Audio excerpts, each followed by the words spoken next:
ایک دن کا واقعہ ہے، حضرت عائشہ صدیقہ فرماتی ہیں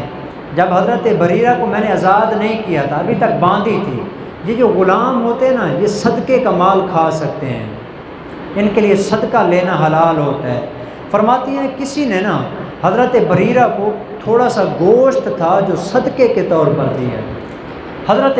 بریرہ چونکہ حضرت عائشہ صدیقہ کے گھر میں رہتی تھی، انہوں نے ہانڈی میں نا وہ گوشت ڈال کے اس کو آگ کے اوپر پکانا شروع کر دیا جی۔ اتنے میں نا آپ صلی اللہ علیہ وسلم تشریف لے آئے، داخل رسول اللہ صلی اللہ علیہ وسلم والبرمۃ تفور بلحم، فرماتے ہیں کہ حضور اندر تشریف لائے تو آپ نے ہانڈی کو دیکھا، اس میں گوشت ابل رہا تھا جی۔ آپ نے کھانا مانگا، فقرب الیہ خبز وادم من ادم البیر، آپ نے اسلام کو جو کھانا دیا گیا وہی عام سادہ کھانا تھا، روٹی تھی اور گھر کا سالن تھا۔ تو آپ نے اسلام نے فرمایا الم ارا برمتن فیہا لحم، وہ جو ہانڈی کے اندر گوشت پک رہا تھا اس گوشت میں کیا ہمارا حصہ نہیں ہے؟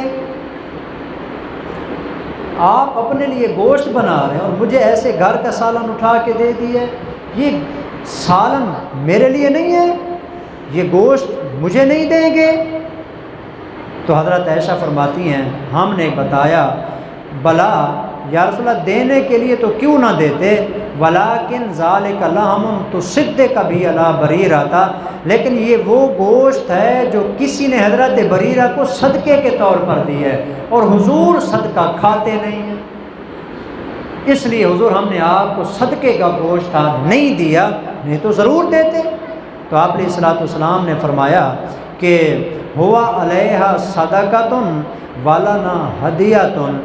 دینے والے نے جب بریرہ کو دیا تو صدقہ تھا، بریرہ جب ہمیں دے گی تو یہ ہدیہ بن جائے گا۔ دینے والے نے بریرہ کو دیا تو یہ صدقہ ہے، اس کے لیے صدقہ ہو گیا، وہ اس کی مالک بن گئی ہے،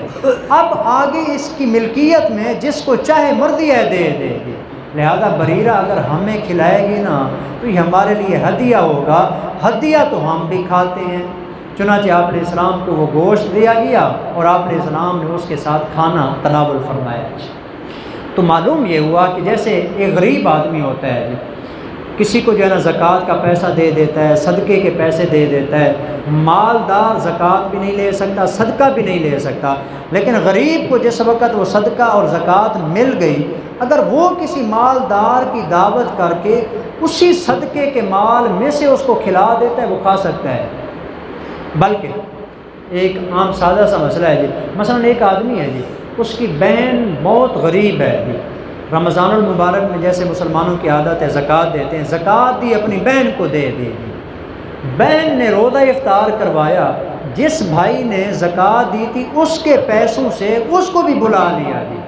کہ آپ بھی آ جائیں جی، آپ بھی افطاری میں شامل ہو جائیں، تو اس کا اپنا مال ہے جو اس نے اپنی بہن کو دیا تھا، اسی سے انہوں نے چیزیں خرید کر اس کو بھی کھلا دی، تو اس کے لیے یہ کھانا جائز ہے، حالانکہ اپنے لیے زکوٰۃ کا پیسہ کھانا جائز نہیں تھا جی، لیکن ملک بدل جاتی ہے، جب فقیر کے پاس وہ چلا جاتا ہے اس کی ملک میں آ جاتا ہے، وہ فقیر مالک بن، اب آگے وہ جس کو مرضی ہے دینا چاہے دے سکتا ہے، اس کی ملکیت میں ہے، تو لہذا اس کے اندر کوئی ممانعت والی بات نہیں ہوتی۔ تو یہی اصل کے اندر مسئلہ بتانا تھا۔